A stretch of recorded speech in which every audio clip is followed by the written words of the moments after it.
आखिरी ट्रेन का इंतजार। एक लड़की की आत्मा की अनकही कहानी। यह कहानी भारत के एक छोटे से गांव शिवपुर की है। इस गांव के पास एक पुराना और सुनसान रेलवे स्टेशन था, जिसे अब शापित स्टेशन के नाम से जाना जाता था। वर्षों पहले यह स्टेशन गांव के लोगों के लिए बहुत महत्वपूर्ण हुआ करता था, लेकिन अब वहां ट्रेनें रुकना बंद हो चुकी थीं। स्टेशन के प्लेटफार्म पर धूल की मोटी परत जमी हुई थी और चारों ओर सिर्फ सन्नाटा पसरा रहता था। गांव के लोग इस स्टेशन से दूर रहने की कोशिश करते थे, खासकर रात के समय। वे कहते थे कि इस स्टेशन पर रात के समय एक लड़की की आत्मा भटकती है, जो हर रात एक ट्रेन का इंतजार करती है। कुछ ने तो उसे खुद देखा भी था, प्लेटफार्म पर बैठे हुए, अपने बालों को संवारते हुए और दूर से आने वाली ट्रेन की सीटी की आवाज सुनने के लिए कान लगाए हुए। उस लड़की का नाम राधिका था। राधिका अपने माता पिता के साथ गांव के पास ही रहती थी। वह बचपन से ही बहुत चंचल और हंसमुख थी। गांव के लोग उसे बहुत पसंद करते थे। राधिका का सबसे अच्छा दोस्त राजू था, जो उसके साथ स्कूल जाता था और हमेशा उसकी देखभाल करता था। राधिका का सपना था कि एक दिन वह बड़ी होकर शहर जाएगी और वहां पढ़ाई करेगी। वह अक्सर अपने दोस्तों से कहती, जब मैं बड़ी हो जाऊंगी तो मैं ट्रेन से शहर जाऊंगी और वहां बहुत सारी किताबें पढ़ूंगी। वह रेलवे स्टेशन पर घंटों बैठकर ट्रेनों को देखती रहती थी, उन्हें गुजरते हुए देखना उसे बहुत अच्छा लगता था। एक दिन गांव में मेला लगा हुआ था। राधिका और राजू भी मेले में गए थे। वे दोनों बहुत खुश थे और मेले की हर एक चीज का आनंद ले रहे थे। मेले के अंत में राधिका ने राजू से कहा कि वह स्टेशन पर जाकर अपनी पसंदीदा ट्रेन देखना चाहती है। राजू ने उसे मना किया, क्योंकि अंधेरा हो रहा था, लेकिन राधिका नहीं मानी। वे दोनों स्टेशन पर पहुंचे। उस दिन स्टेशन पर बहुत कम लोग थे। राधिका ने प्लेटफार्म पर खड़े होकर दूर से आती ट्रेन को देखा और खुश होकर चिल्लाने लगी, देखो, ट्रेन आ रही है। लेकिन तभी उसकी चप्पल फिसल गई और वह ट्रैक पर गिर पड़ी। राजू ने उसे बचाने की कोशिश की, लेकिन ट्रेन बहुत तेजी से आ रही थी। ट्रेन ने ब्रेक लगाए, लेकिन तब तक बहुत देर हो चुकी थी। राधिका ट्रेन के नीचे आ गई और उसकी मौके पर ही मौत हो गई। यह घटना बहुत ही दुखद थी और गांव के लोग उस दिन को कभी नहीं भूल पाए। राधिका की मौत के बाद गांव के लोग स्टेशन पर जाने से कतराने लगे। लेकिन कुछ लोगों ने कहना शुरू कर दिया कि उन्होंने रात के समय स्टेशन पर राधिका को देखा है।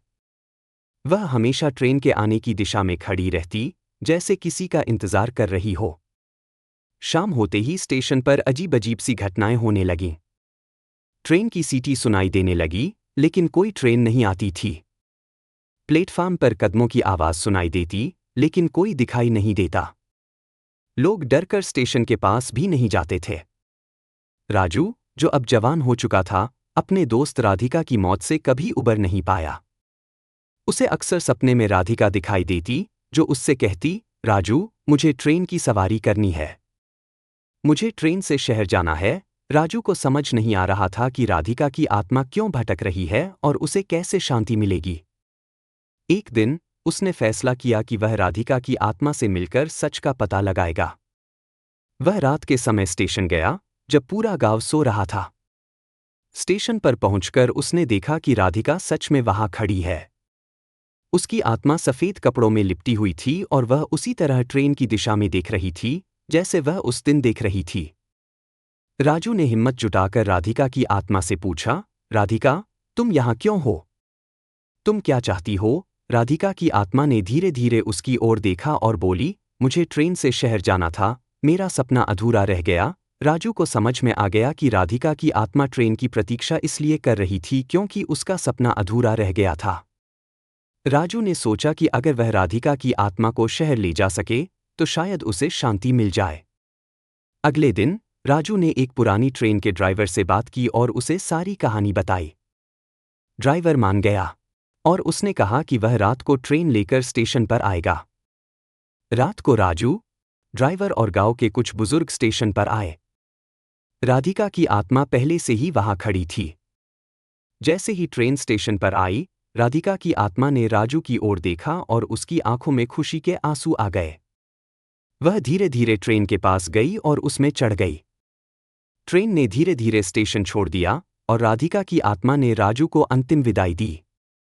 जैसे ही ट्रेन स्टेशन से निकली, राधिका की आत्मा हवा में घुल गई। उसके जाने के बाद स्टेशन पर फिर से शांति छा गई। राजू और गांव के लोगों को पता था कि राधिका को आखिरकार शांति मिल गई है। उस घटना के बाद स्टेशन पर होने वाली अजीब घटनाएं बंद हो गईं। गांव के लोग अब फिर से स्टेशन जाने लगे और उन्होंने महसूस किया कि राधिका की आत्मा को शांति मिल चुकी है। राजू ने महसूस किया कि उसने अपने दोस्त के सपने को पूरा करने में उसकी मदद की थी। गांव के लोग अब भी राधिका की कहानी सुनाते हैं, लेकिन अब उसमें डर नहीं, बल्कि एक सच्ची दोस्ती और अधूरे सपनों की पूर्ति की कहानी है। इस कहानी से हमें यह सीखने को मिलता है कि सच्ची दोस्ती और साहस से किसी भी आत्मा को शांति मिल सकती है। अधूरे सपनों को पूरा करने की कोशिश करना और अपनों की मदद करना हमारे जीवन का एक महत्वपूर्ण हिस्सा है।